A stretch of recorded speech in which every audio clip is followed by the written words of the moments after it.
আসসালামু আলাইকুম। MTech insider YouTube চ্যানেলে আপনাকে স্বাগতম। সাথে আছি আমি মোহাম্মদ আল মামুন।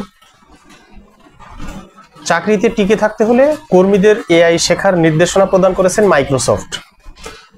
চলতি বছরের একাধিক ধাপে প্রায় 15,000-এর বেশি কর্মী ছাঁটাই করেছে প্রযুক্তি প্রতিষ্ঠান মাইক্রোসফট।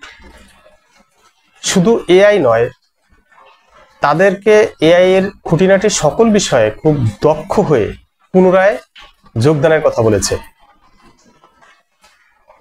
তার মানে এটার দ্বারা আমরা পরিষ্কার বুঝতে পারছি যে এআইটা আসলে কতটা আবশ্যিক হয়ে উঠেছে মানুষের জীবনে বর্তমান সময়ে। মাইক্রোসফটের বিক্রয় বিভাগের নির্বাহী ভাইস প্রেসিডেন্ট জাডসন অলফট জানিয়েছেন, আমরা মাইক্রোসফটকে পরবর্তী প্রজন্মের এআই প্রতিষ্ঠান হিসেবে গড়ে তুলতে চাই। আমাদের লক্ষ্য প্রতিটি যন্ত্র ও প্রতিটি কাজ কো-পাইলট প্রযুক্তিতে স্থাপন করা। মাইক্রোসফটের ডেভেলপার ডিভিশনের প্রেসিডেন্ট জুলিয়া লিউসন জানিয়েছিলেন যে এআই ব্যবহারে কর্মীরা কতটা পারদর্শী তা ভবিষ্যতের কর্মমূল্যায়নের উপর নির্ভর করবে।